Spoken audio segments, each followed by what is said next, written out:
everyone. Welcome to another episode of Taking Up Space, a Michelle A. Mayer podcast. I'm trying to cover up this cord back here, y'all. It annoys me every time I get on here and do a video. Since moving back in my house, I have not had this TV mounted and never even thought to until now that I am doing these videos, and this is annoying me. And I can't adjust my camera because it'll tip over. So, nonetheless, how are y'all doing today? Hope everyone had a wonderful Thanksgiving. Want to come on with a word for you all. I'm always looking to be useful and leave you with something that you can utilize in your lives to maybe shed some light on things that you might be struggling with or needing clarity on. And today is no different. Today I want to speak to fear, y'all.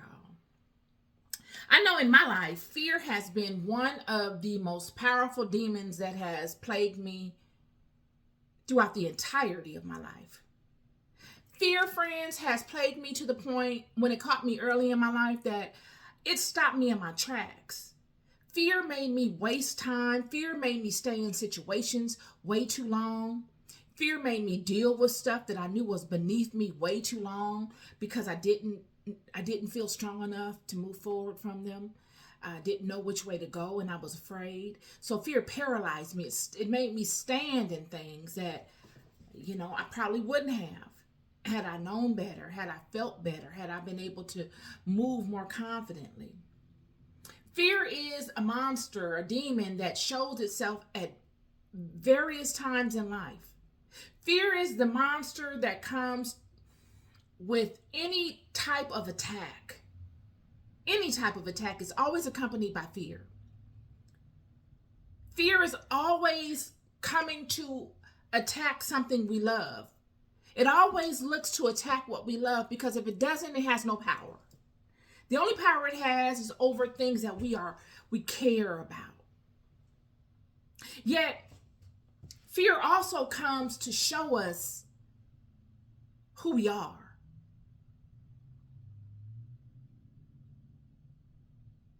It shows us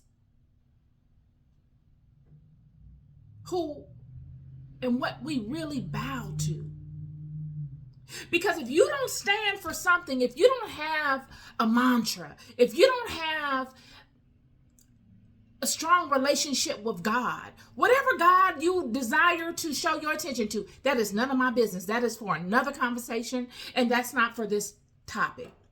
But if you don't have something stronger than yourself, your physical being that you're holding on to, I'm here to tell you that fear will become your God. Fear will make you bow to it. Fear will make you show it the reverence to which you would show to God. Yet if you have a strong relationship with God, many do, and they still bow to fear. Fear is God's way of showing you. Fear is God's way of showing Him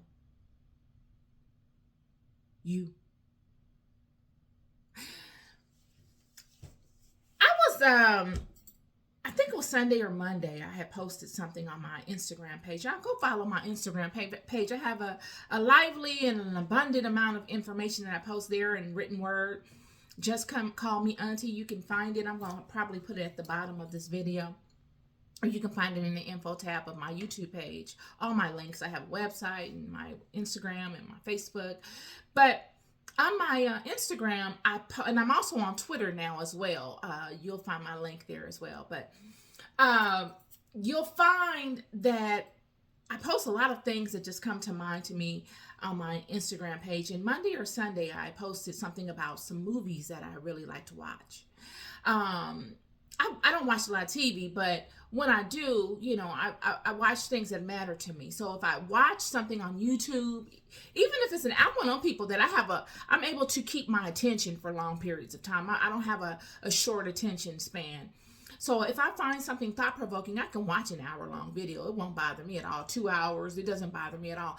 If it's a intriguing conversation, if I'm vested in the clarity of the information that's being conveyed. So big up to all those people that I do watch on YouTube. And even on social media, on Instagram, I do scroll my timeline and I watch certain things, but that doesn't mean that I'm vested in them. I use social media like Instagram and things of that nature sometimes just as a litmus test to see what's going on amongst the children, to kind of get a feel of the temperament surrounding, the environment on different topics and different things. But really on YouTube is where I invest my time. And if I spend a lot of time on stuff, I'm truly, definitely interested in it. But and that goes for movies as well. I made a post about these two movies, the other Boleyn girl, Boleyn girl, and Elizabeth. Those are my a couple of my two favorite movies to watch. I probably watched them. I mean, I can't even count how many times I watch these movies. I can watch them. I could watch it today and it wouldn't bother me because I get something new from it every time. And the reason why I find it so intriguing is really the time in which these movies were created. Because I'm a history buff, I love to learn things of history and read about them. And I understand the dynamics that went on prior to all of these sequences of events that took place in both these movies. What birthed them. When I look at the clothing and I look at the housing, the castles, and all of the regalia and all of the workmanship, whether it's in the form of cups and drapery or columns of the buildings, I know I can think back to those people that created such things. And then I fast forward to that moment in the movie where so much treachery is going on. England is in a state of turmoil. They're finding an identity. It's a tug of war between two worlds. It's the Catholic Church. It's many different world views. The Spanish, the French, the English. I mean, you have a culmination of different things going on, and everyone is vying for position. Yet the environment is treacherous. The environment was premeditatively made to be treacherous. You could not trust anybody. No one. There were people and families that you couldn't trust anyone in your family. It was a treacherous environment. It was a very tumultuous time. And life is happening in a dynamic way. And these movies are unfolding, and these people are being pushed, and they're leaning in on their core values. Core values. Because in those situations, that's all you got.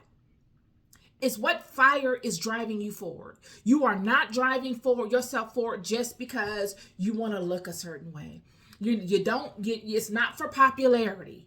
It's a force. It is something meaningful that is pushing you forward. And all of these people are vying for position. And I thought, wow, what a treacherous state of being. Then I thought, let me Google treachery. What is treacherous? And I got dangerous, unstable, unpredictable, or unreliable. And then I thought, who would be considered treacherous? Who would be guilty of treachery? What would that person, characteristics would that person embody? What is that person likely to behave as?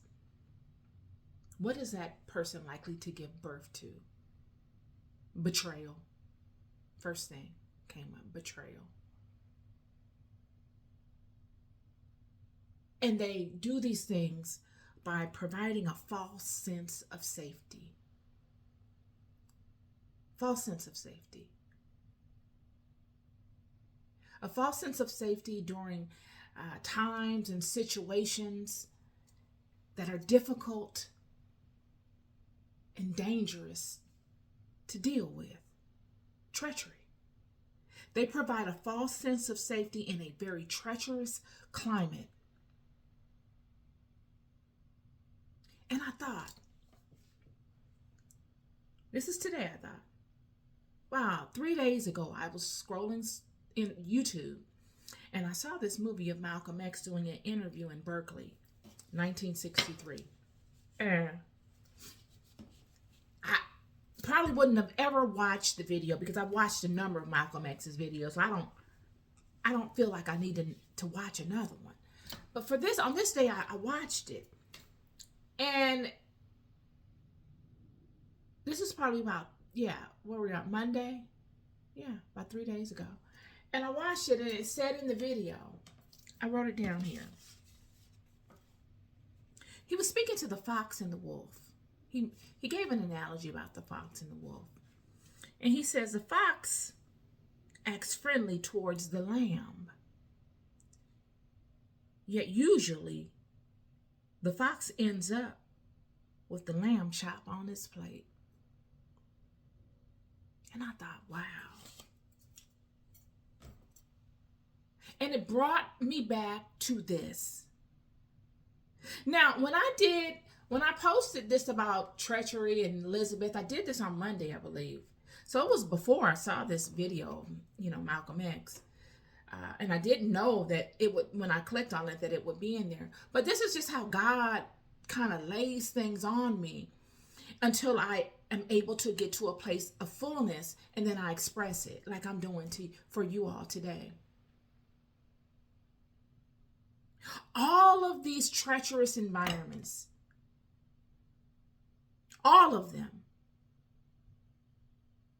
allows the movement of God regardless. It is in the most treacherous environments, friends, that the hand of God moves the most profound. Because the treachery squeezes out all that is irrelevant. You don't have time to be playing. There's no fun and games in the treachery.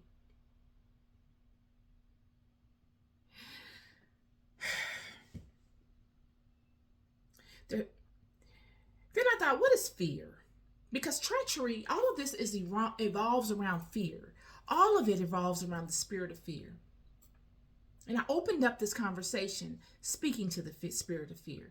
So when I Googled fear, it said an emotion caused by belief that something or someone is dangerous, likely to cause pain or a threat. And I thought, wow, yeah, it threatens what you love. Fear comes always to threaten what you love. And then it made me think,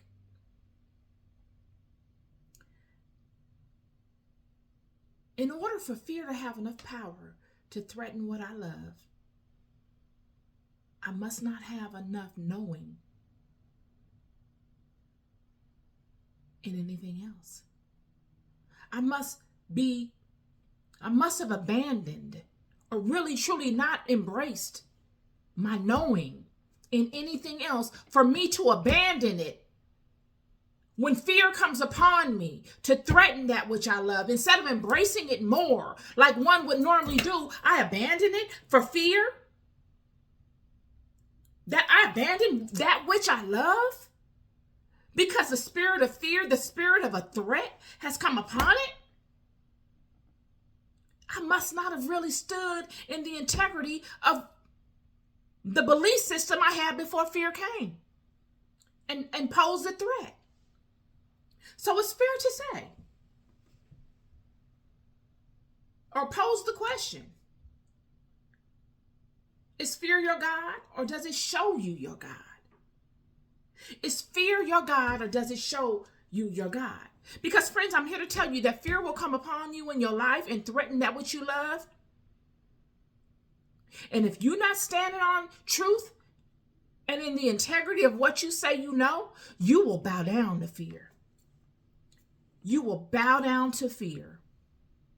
And you will allow that which you love to be overcome. And what a disgrace. What a dishonorable thing. Fear will make you bow to it if you don't have anything stronger to hold to. Fear will become your God. Fear comes to showcase your belief system. Fear forces you to bring forward your core belief system. These are things I just wrote. That's all fear does to a knower. Fear, there is no other way. And then this brings me to my next conversation. Like I said, all these things come to me in waves.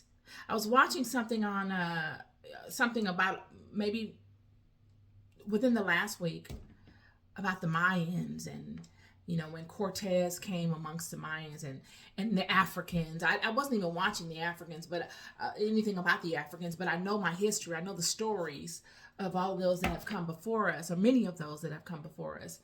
And I understand that the triumphs and the hurdles that we as a people have experienced, and all of our ancestors have come over and through. And even the Indians. And these three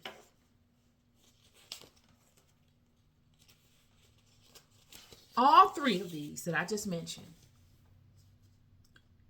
suffered because they did not understand treachery.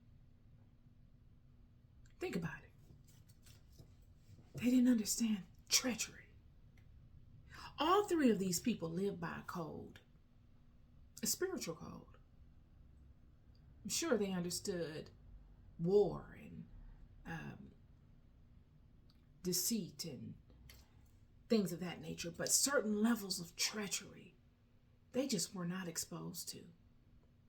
So when it came upon them, it was alien to them. So alien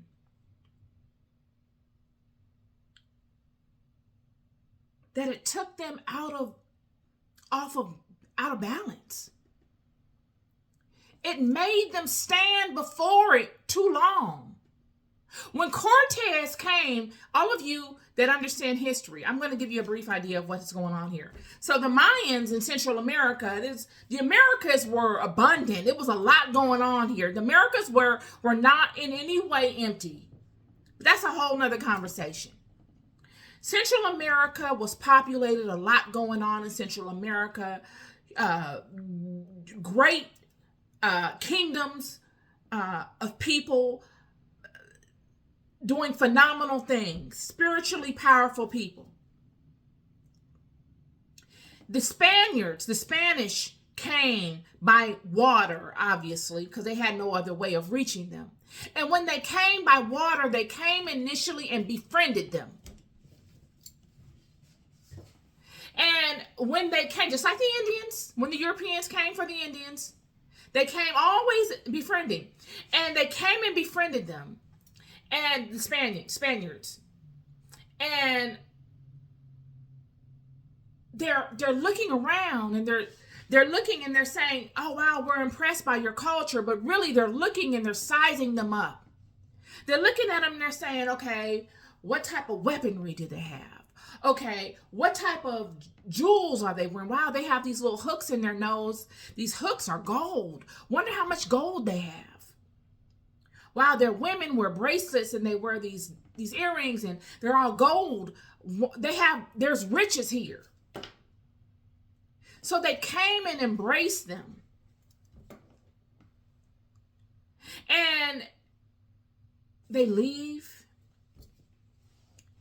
And to the Mayans, these are deeply spiritual people. These people thought that this was the coming of what we would consider the coming of Christ. They thought it was the coming of their God, these Spaniards. So when they left with this knowledge, and they said, we could play them. And they came back in this triumphant way, placating all that they learned they should do from their previous expedition.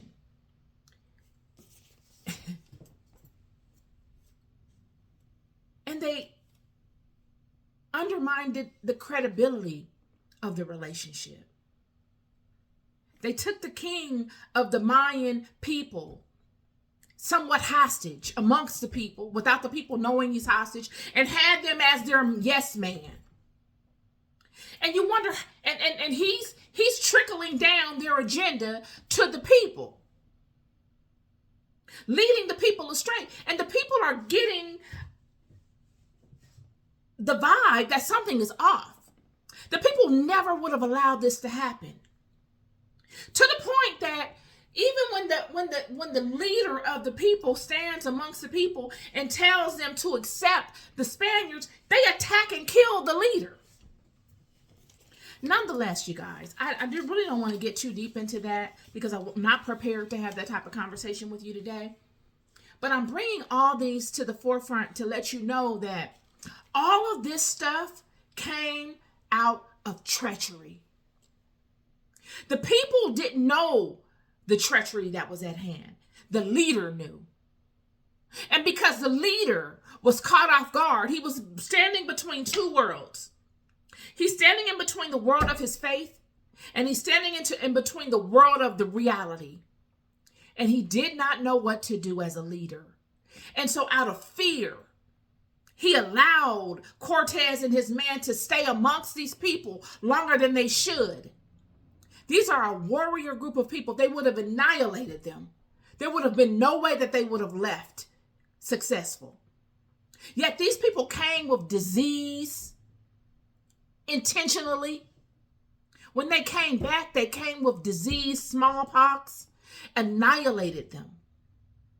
Yet they would not have been able to do anything had the people stood their ground, and regardless to the outcome, regardless to whichever way this thing going, I'm standing my ground and I'm honoring that which I am.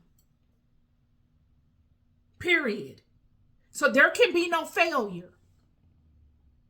But because they were caught off guard, because they were not accustomed to the treachery, I'm here to tell you, the Indians the same way.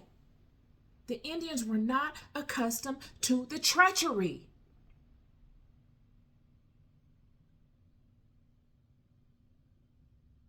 The Africans, when the Europeans came to Africa, they came by sea. Yet the Africans' immunity did not get affected by their diseases. So that trick didn't work. Yet the treachery worked. How did the treachery work? The treachery worked by them coming in and imposing and making relationships and becoming allies in a sense and bartering. And then the gun.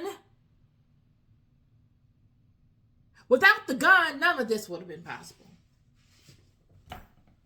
It wouldn't have been possible, friend. Without the gun, America wouldn't have, smallpox and all that, yeah, you would have had a good shot at it, but the gun just put the icing on the cake. The gun in Africa was it. Technology. And I don't really want to get off on that, but I want to focus in on the treachery. You got to know that the treachery was the foreign aspect that allows for one to stay in situations way too long because you're trying to make sense of it. It takes time to understand treacherous environments. And time is of the essence. By the time you figure it out, you can look at all of the kingdoms that have been brought forward from the 1500s up until now. All of them have fallen and risen out of treachery. Straight treachery. No other way to tell you. Treacherous environments. Environments where you cannot trust anyone. People will smile at you and use these. Cortez came and used the word of God, and he came and he made himself look as if he was these people's Messiah, which was unheard of to these people. Because they upheld the integrity of godliness to such a level that this was unheard of. never thought that someone would have even thought to do such a thing, something so simple that we today look at as, oh, well, I can see how that could happen. To them, it was unheard of. Treacherous. Treacherous. And treachery brings upon fear.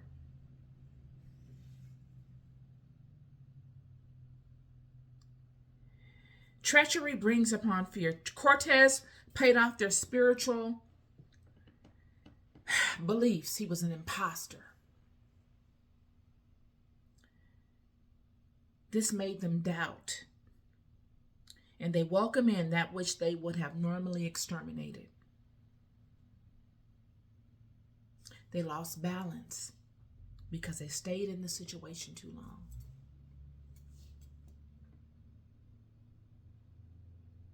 Treachery. I keep telling you, ain't nothing off limits. And if you think that you can't be fooled, I don't care who you are. You ain't lived long enough. I don't care how many degrees you have. I don't care how many friends you have. I don't care how popular you are. I don't care how many followers you got. I don't care how much money you have. If you don't think you can be fooled, you're crazy. Treachery. You got beings out here that will impose themselves as your God if you don't know them well enough. And even if you know your God well enough, I'm here to tell you that if they show enough attention to you, friend, there's going to be bound a time or two where you'll make a mistake. Treachery. Don't ever get it twisted. Treachery, y'all. It's treacherous out here. The only way to overcome is to lean in on your knowing. Shine the light of attention on it and let your knowing know. Your knowing is the God within you. Pray and let God know all that is going on. Because I'm here to tell you, friends, when you look at these movies like Elizabeth, and you look at these movies like The Other Boy and Girl, and all these other movies of such treacherous environments, through such dynamic times, through such transactional times. What I mean by that is times where treachery is at its utmost and things are moving fast. You ever had to move through something you was confused about quick? You ain't know who to trust and you're still having to move quickly? It takes the Spirit of God to cover you through those times, friend. But you must have a relationship. And this is what fascinates me about these movies, is that these people are moving so quickly through things and leaning on nothing but knowing. And whichever way that they find their knowing, because we will condemn one another of that as well. Yet, when David was up against the Philistines and he thought the people were going to come and overtake him, what did he tell Abiathar's son? He said, "Bring hither the ephod. Give me that ephod. I got to get some facts."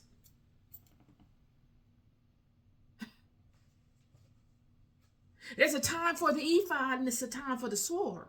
When David went to Ahimelech, when he went to not to say Abiathar's son, when David went to Abiathar, he told Abiathar to bring me the ephod, not Abiathar's son, I'm sorry. But when David went to Ahimelech, and he told Ahimelech, he said, "Look, I'm on the run. I had to run real quick. I'm out here doing the king's business. I need a weapon. I didn't take anything with me. Do you have anything?"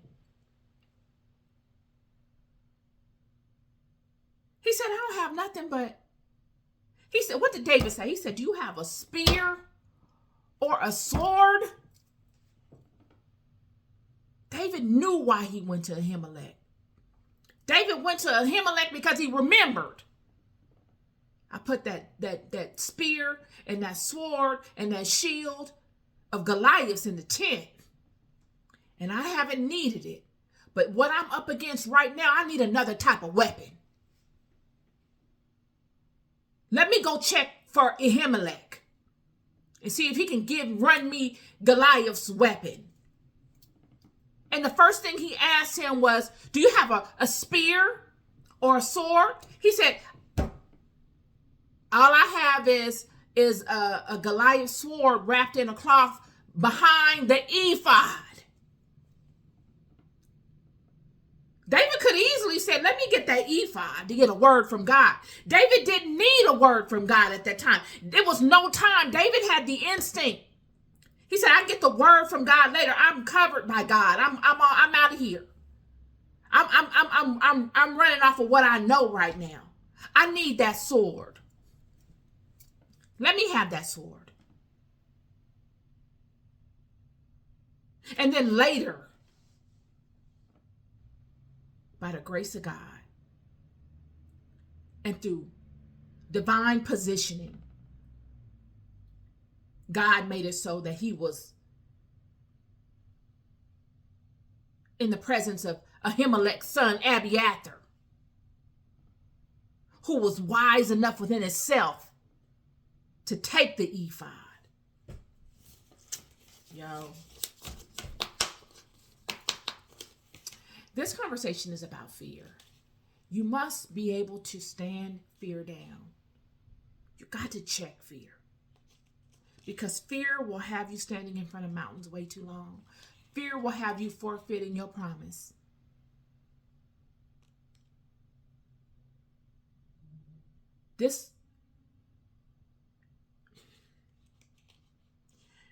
You must know where you are. You must know where you are. And in order to overcome fear, you must know who you are. Because that's what fear comes to do. It's to show you who you are. And it's to show you who you are with. And it's to show you where you get your strength from. Yet if you don't know, you will bow down and you will kiss the feet of fear. And you will grovel at the feet of fear until you build that which is within you up to stand before it and put it in its place.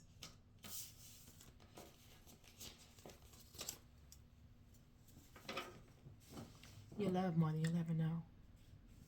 You better not ever, ever, ever forget it. Remember I told you, okay? Be good to yourselves and be good to each other. Peace and love.